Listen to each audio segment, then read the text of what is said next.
வணக்கம் தமிழ் மக்களே, இன்னையோட சினிமா அப்டேட்களை பார்க்கலாம் வாங்க.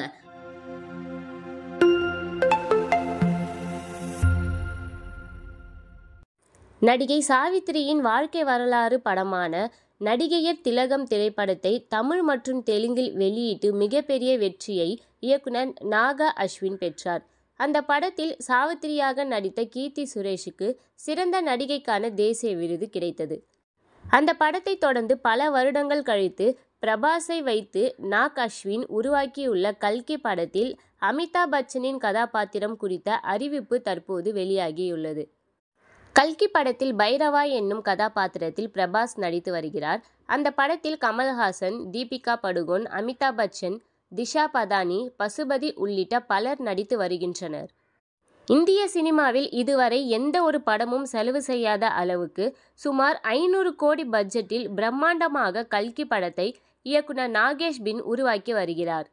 கல்கி படத்தில் இருந்து ஒரு முக்கிய அறிவிப்பு வெளியாகும் என முன்னதாக அறிவிக்கப்பட்டிருந்தது. அமிதாப் பச்சனின் கதாபாத்திரம் குறித்த அறிமுக வீடியோ ஸ்டார் ஸ்போர்ட்ஸ் சேனலில் IPL கிரிக்கெட் போட்டி நடைபெறும் போது வெளியாகும் என அறிவிக்கப்பட்டிருந்தது. அதேபோல அமிதாப் பச்சனின் கதாபாத்திர வீடியோ அதிரடியாக வெளியாகியுள்ளது. மகாபாரதத்தில் பாண்டவர்கள் மற்றும் கௌரவர்களுக்கு குருவாக இருந்த துரோணாச்சாரியாரின் மகன் அஸ்வத்தாமா அனுமான் போலவே இன்னும் இந்த பூமியில் உயிருடன் உலாவி வருவதாக புராண கதைகள் உள்ளன. அதை மையப்படுத்தி தற்போது அஸ்வத்தாமா கதாபாத்திரத்தில் அமிதாப் பச்சனை நடிக்க வைத்திருக்கிறார் நாக் அஸ்வின்.